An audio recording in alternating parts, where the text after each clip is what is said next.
인천 새천사교회 성도 여러분, 안녕하십니까?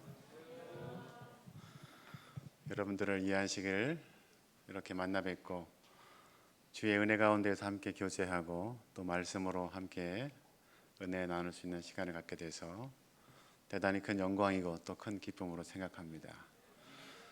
먼저 우리에게 정말 마음에서 우러나오는 진심 어린 찬양을 통해서 깊은 감동을 주신 우리 두 집사님 진심으로 감사합니다. 정말 우리가 세상에서 찾을 수 없었던 기쁨, 정말 참된 평안, 오늘 주님 안에서 여러분 찾게 되시기를 간절히 바랍니다. 제가 여러 이렇게 교회들을 방문할 수 있는 기회를 갖고 있는데요. 여러 교회들을 방문하다 보니까 제 나름대로 이 촉이 생겼습니다. 촉. 그래서 이렇게 교회를 처음 방문하더라도 교회 본당에 딱 들어가서 딱 앉으면 그 느껴지는 기운이 있어요. 그 각 교회마다. 제가 오늘 아침 인천 새천사교회에 들어와서 딱 앉아서 이렇게 안식일 학교에 참여하면서 느껴지는 기운은 마치 생명력이 가득한 은혜의 단비를 흠뻑 맞고 또 뭐라 그럴까요? 좋은 걸음을 잘 흡수한, 그래서 각기 아름다운 꽃망울을 탁 터뜨리고 있는 그런 정원에 와 있는 듯한 그런 느낌을 받았습니다. 데살로니가전서 1장 8절에 보면 하나님을 향하는 너희 믿음의 소문이 각처에 퍼진 고로 하면서 사도 바울이 데살로니가 교회의 성도들의 아름다운 믿음에 대해서 칭찬하고 그 믿음이 그 당시에 그 소아시아 지역에 널리 소문으로 퍼졌다라고 격려하는 글이 있는데요. 우리 인천 새천사 교회 성도들의 아름다운 헌신과 활동의 소식들이 우리 한국연합회 내에 꽤 소문이 퍼진 것 같습니다. 오늘 안식일학교 순서를 보니까 또 충청 앞에 온양교회와 또 어느 교회예요? 아무튼 두 교회가 지난 안식일에 이렇게 새천사교회를 방문하고 우리 성도님들이 하시는 여러 가지 좋은 활동들을 또 탐방하고 배우기 위해서 오셨다는 소식을 들었는데 정말 감동적인 소식입니다. 소문 그대로의 교회예요. 때때로는요, 소문은 막 났는데 가보면 별거 없네 하는 경우도 있거든요. 그렇잖아요. 그런데 오늘 인천 새천사교회를 와보니까 정말 소문 그대로예요. 네. 이런 아름다운 교회를 여러분들이 함께 믿음 안에서 가꾸시고 만들어 가시는 모습을 보게 됨을 인하여 참으로 감사하고 하나님께 영광 돌립니다. 김현철 목사님께 초청하는 전화를 받았을 때 일고의 망설임도 없이 예 하고 제가 대답을 하고 왔습니다. 여러분도 다 이미 인정하시겠습니다만은 우리 김현철 목사님 참 열성적이고 훌륭하신 목사님이십니다. 그렇죠? 네. 그런데 제가 이렇게 보니까 거기에 못지않게 우리 장로님들과 우리 모든 성도님들 정말 훌륭하세요. 예, 그런 목사님의 열심과 비전과 뜻을 여러분들이 또 같이 협력해 주시고 맞춰 주시고 또 서포트해 주셔서 정말 이 교회가 한 마음으로 연합돼서 복음을 증거하고 또 성도의 교제를 나누고 하나님께 영광 돌리는 이 사역들이 정말 아름답게 펼쳐지는 모습을 제가 바라볼 때에 얼마나 마음 가운데 큰 감동이 있는지 모릅니다. 하나님께서 이 교회를 끊임없이 계속해서 축복으로 인도하시기를 간절히 바라겠습니다. 오늘 여러분과 함께 저는 100배의 열매, 100배의 결실을 거두는 교회라고 하는 제목을 가지고 말씀을 좀 나누겠습니다. 저는 선교부를 섬기는 사람으로서 어느 교회에 초청을 받든지 뭐 그 교회에 제가 2번, 3번 갈 기회가 없기 때문에 대부분 한 번 가기 때문에 다른 말씀도 물론 뭐 나눌 수 있겠습니다만은, 그러나 선교부를 섬기는 입장에서 이 좀 선교에 관한 말씀을 좀 나누고 또 강조하고 이 부분에 대해서 말씀을 드리는 것이 또 제가 해야 할 도리가 아닌가 생각이 됩니다. 그래서 오늘 여러분과 함께 이 제목을 가지고 좀 선교에 관한 그러한 부분들을 좀 말씀을 드리겠습니다. 선교에 관한 어떤 구체적인 방법보다는 오늘은 조금 원리적인 부분에서 여러분과 함께 말씀을 나누기를 원합니다. 오늘 우리가 이미 본문의 말씀을 성경 봉독 시간을 통해서 읽었기 때문에 다시 반복해서 읽지는 않고요. 우리가 읽은 이 본문의 말씀을 잠깐 설명을 드립니다. 여러분이 이미 다 잘 아시는 말씀이죠. 농부가 씨앗을 뿌렸는데 이 씨앗이 4장소에 떨어졌습니다. 그렇죠? 이 4장소가 어떤 장소였습니까? 첫 번째, 길가에 떨어졌습니다. 그렇죠? 두 번째로는 돌밭에, 돌짝밭에 이 씨앗이 떨어졌습니다. 세 번째로는 가시떨기 위에 떨어졌고요. 그 다음에 마지막 4번째로는 좋은 땅에 떨어졌습니다. 그런데 결과는 처음 길가나 돌밭이나 그리고 가시떨기에 떨어진 씨앗들은 열매를 맺지 못했습니다. 그러나 4번째 좋은 땅에 떨어진 씨앗은 어떻게 했어요? 자라서 열매를 맺었는데 열매가 몇 배? 100배 혹은 60배 혹은 30배의 열매를 결실하였다. 그렇게 기록하고 있습니다. 예수님께서 이 비유를 우리에게 주셨을 때에 어떤 의미로 주신 것인 줄 아마 여러분들이 다 이미 이해를 하고 계실 줄 믿습니다. 여기서 씨는 바로 하나님의 말씀을 상징하고 있고요. 씨앗은 농부는 예수님 자신이시기도 하시면서 또한 예수님의 제자들, 그리고 오늘 우리들이라고 이해할 수가 있겠습니다. 그리고 이제 이 씨앗을 뿌려서 열매로 수확하는 그 결실은 바로 구원받은 영혼들로 이해할 수도 있고, 또 이중적으로 우리의 마음속에 품성에 하나님의 말씀으로 말미암아 맺히게 되는 좋은 영적인 열매들, 성령의 열매들, 성품을 의미하는 것으로도 이해할 수 있겠습니다.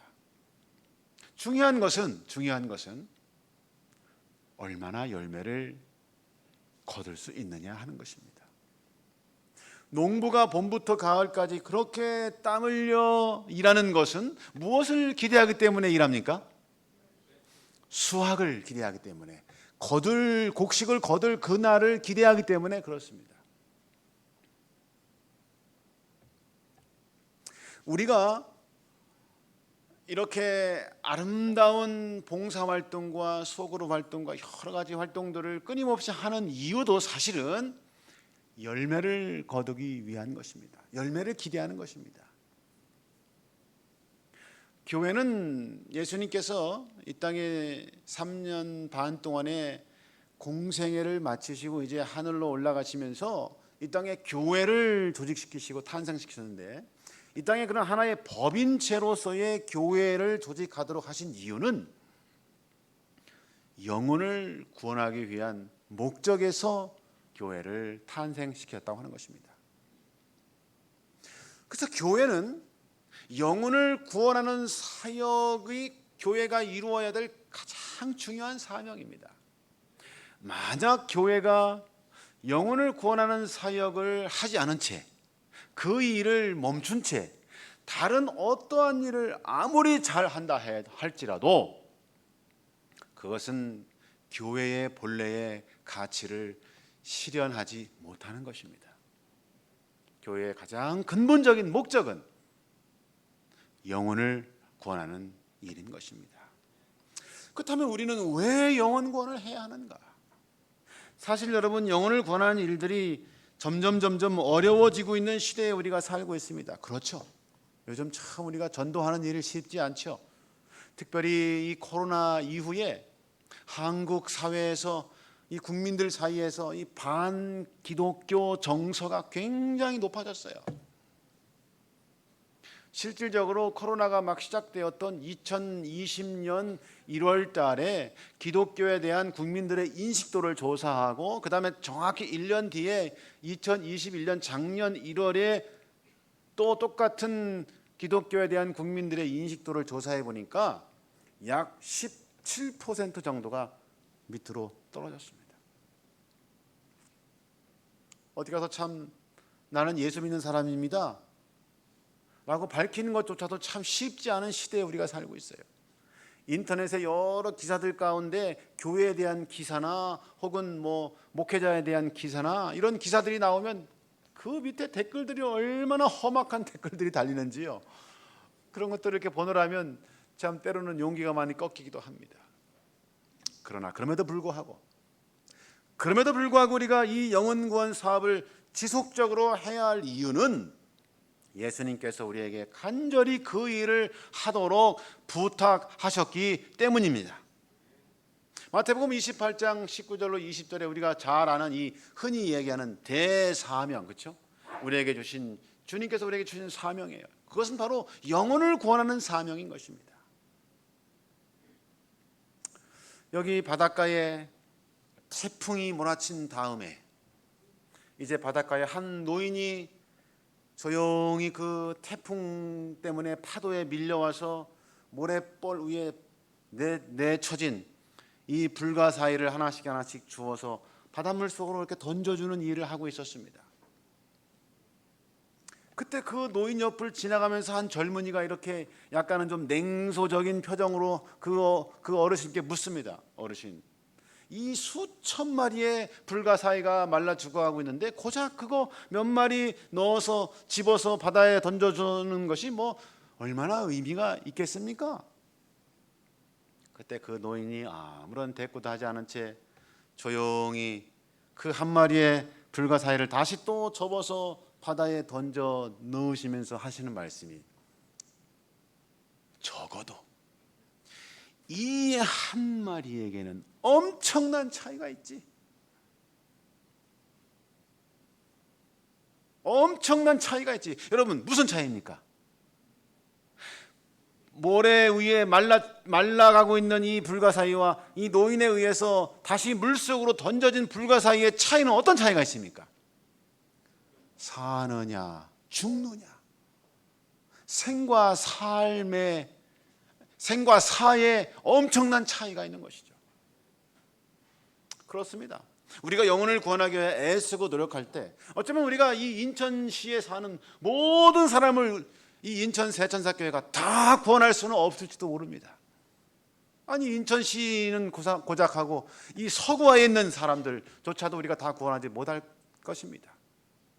아니, 서구는 고작하고 이 교회가 있는 이 주변의 사람들조차도 우리는 다 구원하지 못할 수도 있습니다. 그러나 최소한 우리가 구원하는 그 영혼들에게 있어서만큼은 영원한 멸망의 길에서 영생의 길을 선물하는 놀라운 가치 있는 일을 하게 된다는 사실을 여러분 기억하시게 되기를 간절히 바랍니다. 우리가 세월호 사건을 기억합니다. 정말 가슴 아픈 일이죠. 2014년 이 세월호 사건이 터졌을 때에 어느 이 TV 국영 방송사의 한 앵커가 이렇게 이 뉴스 브리핑을 하는 가운데 교통사고 희생자보다도 이 세월호 안에서 죽은 사람이 훨씬 적다라고 하는 그런 뉘앙스의 말을 함으로 말미암아 굉장히 국민적인 분노를 샀던 일이 있었어요. 사실 하나의 팩트로 보면 그 말이 맞아요. 세월호 사건을 통해서, 사고를 통해서 희생된 수는 304명입니다. 그리고 그해 2014년 교통사고로 사망한 숫자는 4,762명입니다. 그 한 해의 교통사고로 죽은 사망자 수에 비하여 세월호 사건을 통해서 죽은 304명이 훨씬 수치적으로 작을지 모르지만, 그러나 그 숫자 자체를 무시하는 발언을 함으로 말미암아 그것이 국민적인 분노를 산 이유는 그 304는 그저 하나의 숫자가 아니라 바로 생명이기 때문에 그렇습니다. 숫자가 아니라 생명인 것이었죠.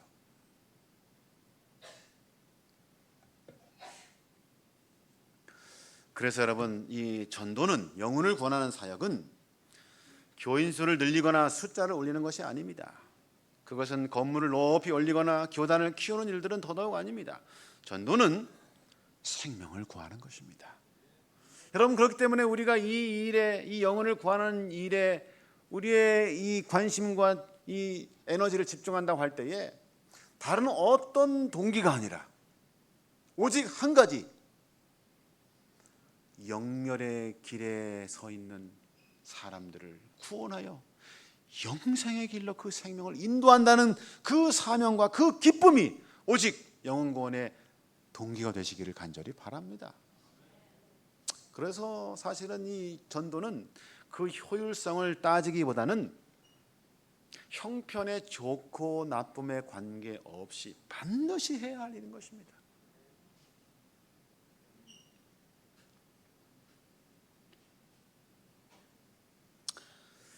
네, 오늘 본문의 말씀 읽었기 때문에 다 지나가고요. 저는 그래서 이 우리가 흔히 알고 있는 이 씨 뿌리는 자의 비유, 이 씨 뿌리는 자의 비유를 통해서 우리가 좀 배울 수 있는 전도의 원리가 있습니다. 이 원리를 좀 몇 가지 제가 좀 여러분과 함께 오늘 살펴보기를 원하는 것입니다. 첫 번째, 우리가 이 비유를 통해서 깨닫는 전도의 원리는 다 같이 한번 읽어보실까요? 첫 번째, 시작. 씨를 뿌려야 수확을 기대할 수 있다는 것입니다. 너무나 당연하고 또 자연의 원리죠. 그렇죠? 씨를 뿌려야만이 그것이 자라서 나중에 수확을 기대할 수가 있는 것입니다. 씨를 뿌리지 않고는 열매를 거둘 수 없는 것입니다. 그것은 너무나 당연한 자연의 법칙입니다. 여러분들 가운데 혹시 텃밭 농사나 혹은 농사를 짓는 분이 계실지 모르겠습니다만은 저도 텃밭 농사를 좀 지어본 경험이 있는데요. 텃밭 농사를 지어보면 아무튼 봄이 되면 어떻게 하든지 씨앗을 뿌리고 또 모종을 한 개라도 더 심어놓고 해서 많이 뿌리고 많이 심어놔야 아무튼 나중에 거둘 것이 있습니다. 그것이 잘 돼가지고 풍성하게 풍년을 이루든 안 하든 그것은 둘째 문제고, 일단은 뿌리고 심어야만이 열매를 기대할 수가 있다고 하는 것이죠.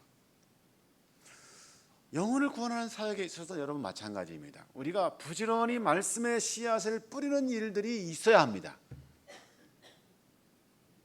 이 말씀의 씨앗은 여러 가지 방법으로 뿌릴 수 있겠죠. 그렇죠? 예전에는 우리가 전통적으로 전도지, 그렇죠, 이 종이로 인쇄된 전도지를 만들어 가지고 길가에 나아가서 혹은 아파트 단지에 가서 혹은 가가호 방문하면서 우리가 전도지를 열심히 뿌렸던 그러한 경험들이 있고, 지금도 또 그런 일들을 하시는 분들이 있습니다. 그러나 요즘은 또 시대가 많이 바뀌어가지고 그런 방법도 있지만 또 다른 방법도 많아요. 여러분들 손에 있는 이 핸드폰, 그렇죠, 이 핸드폰을 통해서 우리가 얼마나 이 복음을 말씀의 씨앗을 잘 전달할 수 있습니까, 여러분? 저는 아침마다 이 카카오톡 메신저를 통해서 한 15명으로부터 늘 아침마다 이 말씀 문자를 받아요. 어떤 분은 본인이 말씀을 묵상한 그 묵상 내용을 보내주시는 분이 있고, 어떤 분은 예언의 신의 문구를 보내주시는 분이 있고, 어떤 분은 또 좋은 예화 많은 선정량을 또 보내주시는 분이 있고, 아무튼 우리가 여러분 이 핸드폰을 통해서 얼마나 쉽게 그리고 빠르게 그리고 많이 한꺼번에, 그렇죠, 이 말씀들을 우리가 아는 지인들에게 보낼 수 있는지 몰라요. 정말 좋은 도구입니다. 또 우리가 해마다 이맘때면 우리가 헌신하는 것들이 있죠. 가정과 건강지나 혹은 시조, 이런 것들도 정말 우리가 말씀의 씨앗을 뿌리는 좋은 도구입니다. 또 그렇지 않고 내가 직접 만나서 말씀을 가르치고 좋은 말씀을 심어주고 하는 것도 또 아주 좋은 말씀의 씨앗을 뿌리는 방법입니다. 아무튼 중요한 것은 우리가 열심히 뿌리고 심을 때에 수확을 기대할 수가 있다고 하는 것이죠. 그런데 여러분, 놀라운 것은요, 이 자연은요, 하나님께서 만드신 이 창조 세계는요, 우리가 무엇인가를 심고 또 씨앗을 뿌렸을 때 그 결과로 얼마나 많은 축복들을 우리에게 되돌려주는지 몰라요. 여러분, 우리가 무엇인가 씨앗을 하나 심었을 때 그 심겨진 씨앗을 통해서 보통 몇 개의 열매를 거둡니까? 2개, 3개 거둡니까? 한 10개 정도 거둡니까? 하나님의 축복은요, 수백 배예요. 여러분, 옥수수 좋아하십니까? 옥수수? 요즘 옥수수가 많이 나올 때죠. 옥수수가 요 한 자루에 몇 알의 옥수수가 달리는지 아세요? 제가 조사해 보니까요, 평균 옥수수 한 알에 200알 정도의 옥수수가 달립니다. 200알. 그럼 여러분, 옥수수 하나를 심었을 때 그 옥수수가 자라는 한 이 줄기에서 보통 몇 개의 옥수수를 우리가 수확할 수 있습니까? 뭐 3개, 4개도 할 수 있는데 보통 이 상품의 가치를 높이기 위해서 농부들은 2개 정도만 딱 하더라고요. 2개. 한 대에서 2개의 옥수수만 딱 수확을 해요. 그러면 2개만 딴다 해도 한 알의 옥수수를 심어서 몇 배의 수확을 거두는 거예요, 여러분? 400배의 수확을 거두는 거예요. 여러분, 얼마나 풍성합니까? 하나님께서는 정말 우리에게 이 천연계의 이 원리와 법칙들 속에서 정말 놀라울 정도로 크게 풍성하게 축복들을 주십니다. 저의 고향이 충청남도 부여군 은산면인데, 제가 어릴 적 다니던 고향교회가 은산교회라고 있어요. 은산교회. 그 교회가 올해 72년 됐습니다. 역사가 1950년 6.25 전쟁, 한국 전쟁이 발발하던 그 해에 신춘군이라고 하는 한 여인이 세천사의 기별을 전해 듣고 그 기별을 마음속에 받아들이고 예수 그리스도를 개인의 구주로 영접하고 침례를 받았습니다. 그리고 자신의 그 사랑방에서 이제 사람들을 하나 둘 이웃 사람들을 초청해서 모아놓고 말씀을 가르치면서 예배를 드리면서 시작된 것이 저희 이 시골 교회인데요. 그 모임을 통해서 그 여인의 마음속에 떨어진 그 말씀의 씨앗이 자라서 여러 가정들을 구원하고 인도하는 열매를 거두었어요. 저희 아버님도 역시 마찬가지로 결혼하신 후에 1년 뒤에 그 신춘근 집사님께 이제 이 복음을 소개받고 예수 그리스도를 영접하고 침례를 받으시고, 그 다음부터 지금까지 올해가 이제 84세이신데요. 60여 년이 넘는 시간 동안 끊임없이 교회를 섬기며 믿음 안에서 살고 계십니다. 그래서 그 작은 여인, 그 한 여인의 마음 속에 떨어진 이 복음의 씨앗이 떨어져 가지고요, 싹이 나서 자라서 수십 가정을 인도했고, 또 이제 그 인도한 가정들의 2세 또 3세가 태어나서 제가 이제 2세가 된 거죠. 그렇죠? 저희 아버님이 그 집사님을 통해서 전도를 받으셨고, 제가 아버님 어머님을 통해서 이제 모태신앙으로 자라났고, 또 제 후손들이 있고 제 자녀들이 있고, 이렇게 해서 그 작은 시골 교회를 통해서 여러분 수백 명의 영혼들이 구원을 받는 놀라운 축복을 받았습니다. 이것이 하나님께서 정하신 이 자연의 원리입니다. 축복입니다. 아마 여러분들 가정에도 아마 집안 식구들이 많이 이 믿음 안에 있는 분들이 있을 거예요. 여러분들의 부모 세대나 혹은 그 이전 세대나 혹은 여러분들의 뭐 어느 분이 한 가족 중에 한 분이 믿음을 받아들이고 그분이 가족들을 다 구원하고 전도하는 일을 통해서 온 가족이 온 집안이 구원을 받는 그런 경험들을 가지고 있는 분들이 아마 여기 많이 계실 것입니다. 우리가 말씀의 씨앗을 뿌릴 때 틀림없이 하나님께서는 그 열매를 거두도록 풍성히 축복하신다는 사실을 기억하시기를 간절히 바랍니다.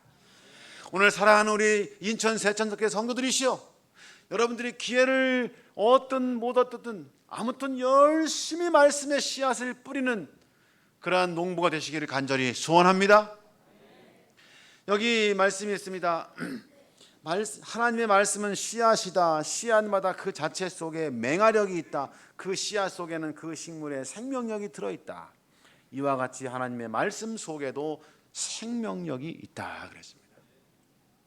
하나님의 말씀의 이 생명력이 여러분의 마음속에, 또 여러분들의 가족들의 마음속에, 여러분들이 전하시는 모든 영혼들의 마음속에 풍성한 열매를 맺게 되시기를 간절히 바랍니다. 두 번째로 우리가 이 비유를 통해서 얻게 되는 전도의 원리는 농부는 땅의 종류를 가리지 않고 모든 곳에 씨를 뿌렸다고 하는 것입니다. 모든 곳에 씨를 뿌렸습니다.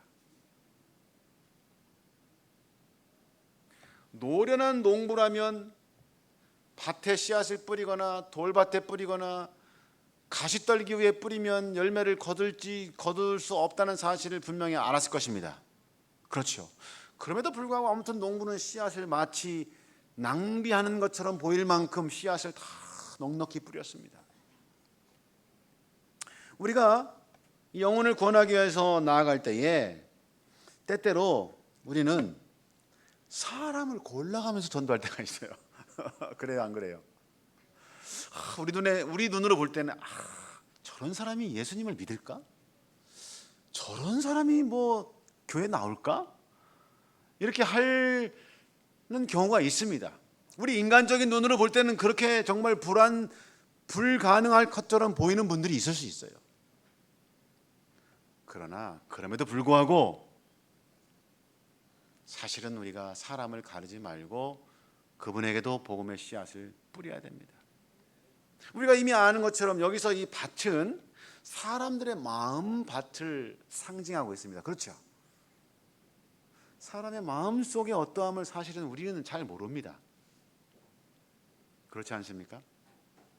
그렇기 때문에 우리는 그저 하나님 농원의 이 밭에 이 씨앗을 뿌리는 농부로서 우리가 해야 할 일은 어느 밭이든지 관계없이 부지런히 씨앗을 뿌리는 일을 해야 합니다. 제가 전에 꽤 오래전에 한 교회에서 이렇게 목회를 할 때에 그 교회가 있는 동네는 김씨 집성촌이에요. 김가, 경주. 근데 그 집성촌인데 그 중에 어느 한 김씨 아저씨라고 하는 분이 있는데 이분이 그저 늘 이분은 술에 쩔어 살아요. 뭐 맨정신으로 있는 경우를 볼 때보다 술에 쩔어 있는 경우를 보는 게 훨씬 많아요. 동네에서 아주 내놨어. 그 뭐 술에 취해가지고 그냥 지나가는 사람 괜히 시비나 거시고 뭐 고래고래 소리 지르면서 동네를 돌아다니고 이런 분이에요. 그나마 이제 이분이 같은 그 집성촌의 김씨이기 때문에 그저 뭐 이웃집에도 아저씨고 뭐 위에는 뭐 큰아버지고 뭐 다 이래요. 그러다 보니까 그 친척들의 그저 이 돌봄을 통해서 근근히 그냥 먹고 사는 분이에요. 가족들도 없어요. 혼자예요. 그런데 말입니다. 금요일 날 우리가 저녁에 이제 저녁 예배를 드리고 있는데 이분이 교회를 문을 열고 들어오시는 거예요. 술이 만큼 취하셔가지고 예배 이제 제가 이제 설교를 막 시작하고 한 5분쯤 된 것 같은데 저 뒤에서 문을 열고 갑자기 그분이 딱 들어오시더니 뒷자리에 딱 앉으셔가지고는 술김에 뭐 계속 뭐라고 얘기를 하는 거예요. 제가 설교를 하면 그 설교에 또 박자를 맞추고 대꾸를 하면서 또 아무튼 계속 뒤에서 소리를 치니까 이제 이 그분 때문에 예배를 드리기가 참 어려운 상황이 돼버렸어요. 그래서 이제 교회 집사님 몇 분이서 이렇게 좀 그분을 좀 자제를 시키고 이제 다시 이제 교회 밖으로 이렇게 좀 댁으로 돌아가시도록 이렇게 안내를 드리려고 하니까 이분이 아주 말을 뿌리치고 말이죠. 안 가겠노라고, 끝까지 앉아 있겠노라고. 그래서 제가 이제 그 모습을 보고 그냥 두시라고. 아무튼 그분이 어떤 마음으로 왔는지는 모르겠지만 지금 이 자리에 안 온 것보다는 온 게 나으니까, 그렇죠? 네, 뭐 오셨으니까, 교회를 오셨으니까 아무튼 하나님께서 틀림없이 인도하신 섭리라고 생각을 합니다. 하면서 이제 그냥 그대로 예배를 드렸어요. 뭐 끝까지 그냥 계속 소리를 치십니다. 그 예배를 다 마친 다음에 이제 이분을 모시고 이분 댁에까지 이제 모셔다 드리고 이제 잠을 잘 주무시도록 자리를 봐드리고 그리고 이제 돌아왔어요. 그리고 며칠이 돼서 이제 제가 이분을 찾아가서 이제 조용히 방문을 드렸어요. 그래서 이제 그 안식일날 저녁, 금요일날 저녁에 있었던 일을 말씀을 드리니까 기억이 나는 동 하는데 아무튼 그런 일이 있었다니 너무 죄송하다고 하면서 이제 이렇게 이야기를 나누다 보니까 이분의 마음속에 말이죠. 지금 이렇게 살고 있는 자신의 삶에 대하여 좀 뉘우침이 있어요. 나도 이렇게 살면 안 되는데. 그러면서 뭔가 좀 바르게 살고자 하는 욕망이 있는데, 이분이 어릴 적에는 이 동네에 그 교회에 다니면서 말이죠, 나름대로 신실한 신앙인의 삶을 살았던 분이었어요. 그런데 이제 성장해서 뭐 사회생활하면서 직장생활하면서 뭔가 이게 잘 안 풀리고, 그러다 이게 보니까 이게 하나둘 일이 꼬이면서 인생이 좀 이렇게 망가지고, 그 부인은 뭐 결국은 싸우고 그냥 집을 나가버리고, 이렇게 하면서 이제 점점 자신의 인생이 망가져 버려서 이제는 뭐 술독에 빠져서 그냥 알코올 중독자로 살고 있는 그런 신세가 되었지만, 그러나 그 마음속에 깊은 곳에 내가 이렇게 살면 안 되는데, 내가 다시 내 삶을 고치고 바르게 살아야 되는데 하는 그런 어떤 그 의지가 있는 거예요. 여러분, 그래서요, 제가 그때 참 느낀 것이, 우리가 사람을 전도할 때 절대 겉으로만 나타나는 모습으로 그 사람을 판단해서 이 사람은 된다 안 된다 판단하면 안 되겠다는 생각을 하게 됐어요. 여기 농부처럼 말이죠, 어떤 곳을 불문하고 다 씨앗을 뿌려요. 그래야 할 때에 하나님께서 틀림없이 그 씨앗을 좋은 땅에 뿌려지도록 축복하실 것이고, 그리고 열매 맺도록 인도하실 줄로 믿습니다. 세 번째로는 좋은 땅에 뿌려진 씨앗에서 열매를 거두게 되었다 하는 것입니다. 농부의 바램과 수고에도 불구하고 아무튼 좋은 땅에 떨어진 씨앗만이 열매를 거두게 되었습니다. 이 대목에서 우리는 열매를 수확하는 일에 있어서 땅이 얼마나 중요한지를 알게 되는 것입니다. 땅이 정말 중요해요. 여러분, 열매의 어떠함을 결정하는 것은 그 씨앗의 성격에 따라 결정됩니다. 콩을 심으면 뭐가 달려요? 콩이 달리죠. 팥을 심으면 팥이 달립니다. 배나무를 심으면 배가 달리고, 그렇죠? 사과나무를 심으면 사과가 달려요. 그러니까 그 열매의 특성은 그 씨앗을 무엇을 심느냐에 따라서 결정됩니다. 그런데 그 열매의 풍성함을, 그 열매가 얼마나 많은 수확을 얻을 수 있는가 하는 수확량을 결정하는 것은 땅에 달려 있습니다. 여러분, 오늘 비유에서도 그렇게 말씀하지 않았습니까? 좋은 땅에 뿌려진 씨앗은 자라서 열매를 맺었는데 그 수확량이 얼마나 됐다고요? 100배 혹은 60배 혹은 30배였습니다. 왜 100배, 60배 혹은 30배의 차이가 있을까요? 무슨 차이일까요? 땅에 얼마나 땅이 기름지고 좋으냐의 그 차이로 수확량이 더 많은가 적은가의 차이가 결정되는 것입니다. 만약 이 농부가 씨앗을 뿌리기 전에, 그 길가에 씨앗을 뿌리기 전에 그 사람에게 밟혀서 딱딱하게 굳어진 그 길을 곡괭이로 파고 부서뜨려서 부드러운 흙으로 만든 다음에 그곳에 씨앗을 뿌렸더라면 어떤 결과가 있었을까요? 돌이 박힌 그 돌들을 다 캐내고, 돌을 다 뽑아내고, 그리고 그곳에 씨앗을 심었더라면, 가시떨기를 깊이 파서 그 뿌리를 다 캐내고, 그리고 좋은 밭으로 부드러운 흙으로 만든 다음에 그곳에 씨앗을 뿌렸더라면, 틀림없이 좋은 땅에 뿌려진 씨앗처럼 100배, 60배 혹은 30배의 수확을 거두었을 것입니다. 여러분, 우리가 이 비유에서 그래서 배울 수 있는 교훈은, 우리가 좋은 땅을 찾아서 씨앗을 뿌리는 것도 전도의 한 방법이고,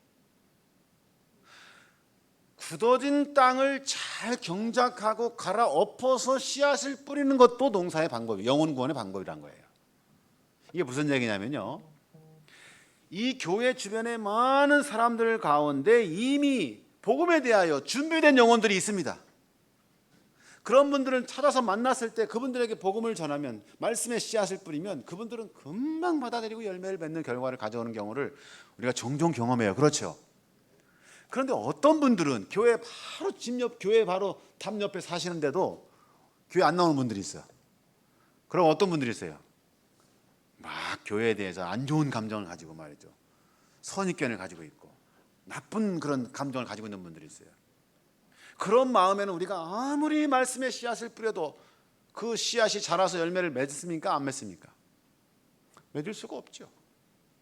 그런데 여기 농부처럼 어떻게 하면 그 마음밭에 딱딱하게 굳어진 그 마음밭을 어떻게 하면 갈아엎은 다음에 씨앗을 뿌리면, 돌을 캐낸 다음에 씨앗을 뿌린다면, 가시떨기를 뽑아낸 다음에 씨앗을 뿌린다면 그 밭에서도 우리가 수확을 거둘 수가 있다는 거죠. 우리가 그동안 여러 해 동안 꽤 이 TMI 하면서 많이 강조했었죠. 기억나십니까? 지금도 하십니까? 네. TMI가 뭐예요, 여러분? TMI가 우리가 이 삶의 이 터전에서 좋은 이웃, 우리가 그리스도인으로서 좋은 이웃이 되자는 거예요. 그래서 우리가 만나는 모든 사람에게 아주 보잘것없는 작은 행동이지만 친절한 행동, 선한 행동, 그리고 봉사의 일을 통해서 다른 사람들에게 감화를 끼치자고 하는 것이 TMI입니다. 그래서 TMI 100가지 실천 사항들을 아마 여러분들이 예전에 받으신 기억이 있을 텐데, 그 100가지 실천 사항을 보면은 뭐 그렇게 어려운 거 별로 없어요. 그렇죠? 엘리베이터 문을 열고 올라가려고 하는데 저 앞에서 누군가가 오면 어떻게? 잠깐 기다려주는 거. 누군가가 무거운 짐을 들고 갈 때 어떻게? 가서 같이 들어주는 거. 이웃 사람들을 만났을 때 밝게 화창하게 웃고 인사 나누는 거. 여러분, 이런 일들은 우리가 누구나 할 수 있는 일이에요. 그렇죠? 큰 뭐 돈 들일 것도 없고 큰 힘을 들일 필요도 없습니다. 그런데 여러분, 놀라운 것은 그런 작은 친절과 사랑과 봉사의 활동들이 그들의 마음밭에 우리 교회에 대한 선입견의 돌을 뽑아내고 부정적인 이미지의 가시떨기 나무를 뽑아내는 역할을 한다고 하는 것입니다. 그래서 그렇게 마음밭이 준비되었을 때 말씀의 씨앗을 뿌리면 자라서 수확을 거둘 수가 있다고 하는 것이죠. 여러분, 여기 이 인천 세천사교회가 제가 이렇게 주소를 쳐보니까 인천시 서구 가정동이더라고요. 또 주변에 심곡동, 신현동, 연희동, 공촌동, 성남동, 원창동, 교회 주변에 이 우리가 선교의 토양에 대해서 관심을 가져야 돼요. 여러분들이 전도라고 하는 것은 물론 시간을 내서 목사님 따라서 방문도 다니고 전도지 갖고 가서 사람들에게 전하고 말씀을 가르치는 것도 전도지만요, 사실은 특별히 여러분이 시간을 내지 않아도 여러분의 삶의 그 현장 속에서 직장을 오고 갈 때나 동네를 오고 갈 때나 시장을 오고 갈 때나 언제라도 만나는 사람들에게 작은 친절과 미소와 그리고 정직함과 공손함과 이런 것들을 보이는 것 자체가 사실은 그게 전도입니다, 여러분. 우리의 이웃들에게 우리가 좋은 이웃이 되어주는 것, 친절한 이웃이 되어주는 것, 그리고 선한 일들을 베푸는 것, 이게 사실은 다 여러분 마음밭을 준비시키는 선교의 일입니다. 그래서 여러분들이 이제부터는 물론 지금까지 잘해오셨겠지만 이제부터는 정말 이 선교를 위한 이 선교 토양을 관리하는 일에 여러분들이 관심을 가져야 돼요. 여러분들이 살고 있는 여러분의 집 주변이 다 여러분들이 가꿔야 될, 경작해야 될 선교 토양입니다. 그 토양에 돌들이 있으면 안 돼요. 그러면 열매를 맺을 수가 없어요. 그 토양에 가시떨기 나무가 박혀 있으면 그것을 빼야 돼요. 무엇을 통해서? 우리의 친절과 선한 봉사를 통해서. 제가 기억하기로는 우리 인천 세천사교회가 전에 서전 앞에서 디딤돌 프로젝트를 할 때 여러분들이 그 와플도 굽고 음료수도 만들어 갖고 여기 이 뒤에 원적산을 오르내리는 분들을 향해 막 나눠줬던 봉사 하셨었죠. 그 봉사를 통해서 아마 꽤 이 주변에 좋은 선한 감화를 교회가 끼쳤고 또 아주 귀한 영혼도 만나셨다는 그 제가 소식을 들었던 기억이 있는데요. 아무튼 이런 일들이 끊임없이 교회에서 이루어져야 돼요. 개인적으로든 교회 전체로든 소그룹에서든 그런 걸 통해서 이 토양이 가꾸어지고 좋은 옥토로 바뀌어질 때 여러분들은 더 풍성한 열매를 맺게 될 것입니다. 여기 여러분 실물교훈 57페이지에 이렇게 이야기합니다. 씨를 뿌리는 자들은 그가 전하는 복음을 잘 받아들일 수 있도록 사람들의 마음을 준비시키기 위해 해야 할 일이 있다. 그들의 마음이 밟혀 굳어진 한 길처럼 단단하여 겉보기에는 그들에게 구주를 소개하는 일이 전혀 허사처럼 보일지 모른다. 그러나 이론으로 마음을 움직일 수 없고 변론으로 설복시킬 수 없는 것처럼 보일 때에도 이 붉은 글씨 한번 같이 읽겠습니다. 시작. 개인적 봉사를 통해 나타나는 그리스도의 사랑이 돌 같은 그들의 마음을 부드럽게 만들어 진리의 씨가 뿌리를 내리게 할 수 있다 그랬습니다. 여러분, 그래서 여러분들이 삶의 현장이 사실은 영혼 구원의 현장이 되어야 합니다. 여러분이 사는 그 집, 그 마을, 그 동네, 여러분이 일하는 그 일터, 여러분이 땅을 밟고 오고 가는 그 모든 골목골목이 사실은 영혼 구원의 현장이에요. 여기 시대의 소망 141페이지에 이런 또 말씀이 있습니다. 같이 읽어보실까요? 시작. 영혼을 그리스도께로 인도하는 가장 효과적인 방법 가운데 하나는 우리의 일상생활에서 그리스도의 품성을 실증하는 것이다. 다른 이에게 끼치는 우리의 감화는 우리의 말보다 우리의 사람됨에 더 크게 좌우된다. 사람들은 우리의 논리에 도전하고 반박하고 우리의 호소에 반대할지도 모른다. 그러나 사심 없는 사랑의 생애는 그들이 반박할 수 없는 논쟁이다. 사실 우리 한국 사회에서 특히 이 교계에서 우리 재림교회는 뭐 이단이다 이런 판정을 받고 있고 여러 가지 그런 제약들을 받고 있지만 교리적으로 그들이 아무리 이단이라고 뭐 얘기를 했나 해도 우리가 우리의 삶을 통해서 보여주는 정말 거룩한 거 그리고 사심 없는 그리스도의 그 품성의 그 모범은 결코 반박할 수 없는 그러한 논쟁이 될 것이라고 선지자는 우리에게 말하고 있습니다. 사랑하는 우리 인천 세천석교 성도 여러분, 시간이 다 돼서 말씀을 좀 정리해야 되겠습니다. 제가 준비한 말씀들이 더 있지만 좀 넘어가고요. 선교봉사 15페이지에 교회는 사람을 구원하기 위해 하나님께서 세우신 기관이다 그랬습니다. 인천 세천사 교회는 이 인천시 서구에 있는 백성들을 구원하기 위해서 하나님께서 세우신 교회라고 믿어 의심치 않습니다. 여러분들 지금까지 이 영혼을 위하여 애쓰고 수고하시고 또 헌신하는 그 모습들을 제가 잘 모르지만 그러나 틀림없이 그렇게 해왔을 것을 믿습니다. 그 아름다운 헌신과 수고에 하나님의 크신 은혜와 축복이 있기를 간절히 바랍니다. 또한 앞으로 끊임없이 그 일을 위해서 해 나가시려는 그 의지와 노력들이 있으실 때에 또한 하나님께서 그 헌신과 노력들을 축복해 주시기를 간절히 바랍니다. 여러분, 오늘날 우리가 이 세상을 바라볼 때에 정말 이 세상이 어떻습니까, 여러분? 온역이 가득하고 그렇죠? 정말 전염병이 차한 거라고 치열한 전쟁이 발발한 시대에 우리가 살고 있습니다.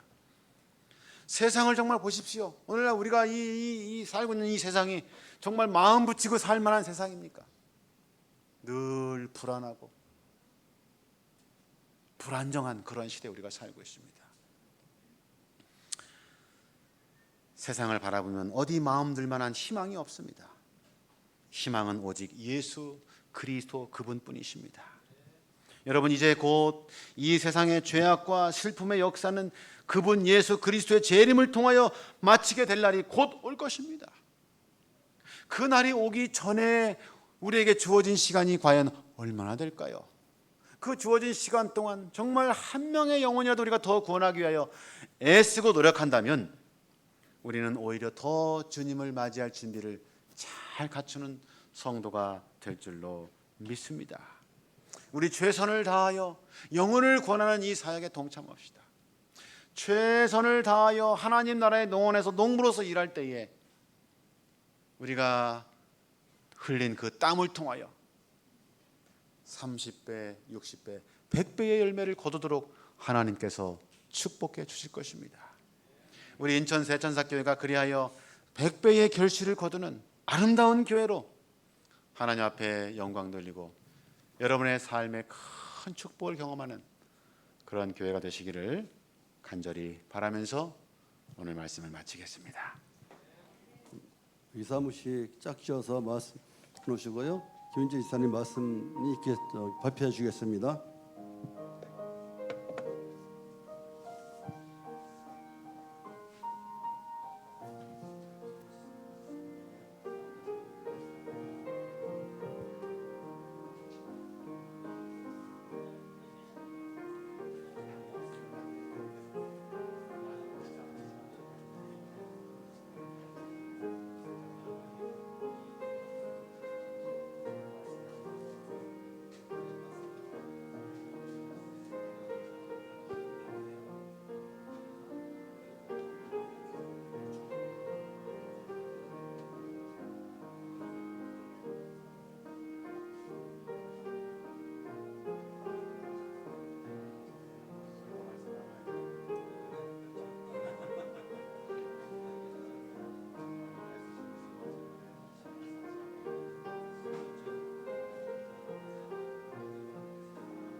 김윤재 집사님 와서 말씀하시겠습니다.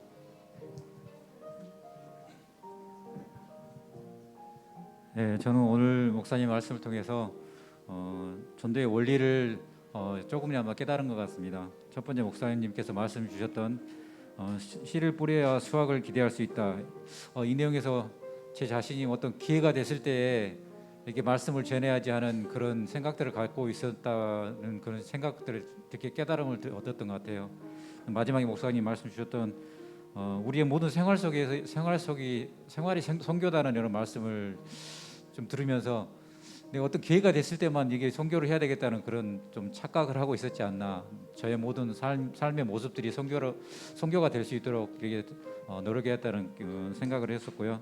두 번째 말씀에 농부는 땅의 종류를 가리지 않고 모든 곳에 씨를 뿌렸다. 이 말씀 속에서도 저도 좀 편견을 가지고 저 사람은 하나님께 좀 인도해야지, 저 사람은 아니야, 뭐 이렇게 섣불리 판단했던 제 자신을 좀 보게 됐고요. 저는 말씀을 전하고 그 사람이 마음의 상태는 하나님께서 아시기 때문에 하나님께 맡기고 모든 사람에게 그 말씀을 전하는 그런 제가 되겠다는 그런 생각을 하게 되었습니다. 세 번째로 좋은 땅에 뿌려진 씨앗에서 열매를 거두었다는 말씀에 저희 소그룹에 통해서 이런 길가야, 그다음에 돌밭, 그다음 가시밭에 뿌려진 그 씨앗들을 그 씨앗들도 저희들이 다 구원할 수 있다는 그런 깨달음을 주셨고, 그런 밭에 떨어지는 그 씨앗들 또한 우리 소그룹이 잘 돌보고 섬겨서 하나님께로 인도할 수 있는 그런 소그룹이 되고 우리 인천 세수천사 교회가 됐으면 좋겠습니다. 감사합니다. 김인채 지사님 주님 이름으로 축복합니다.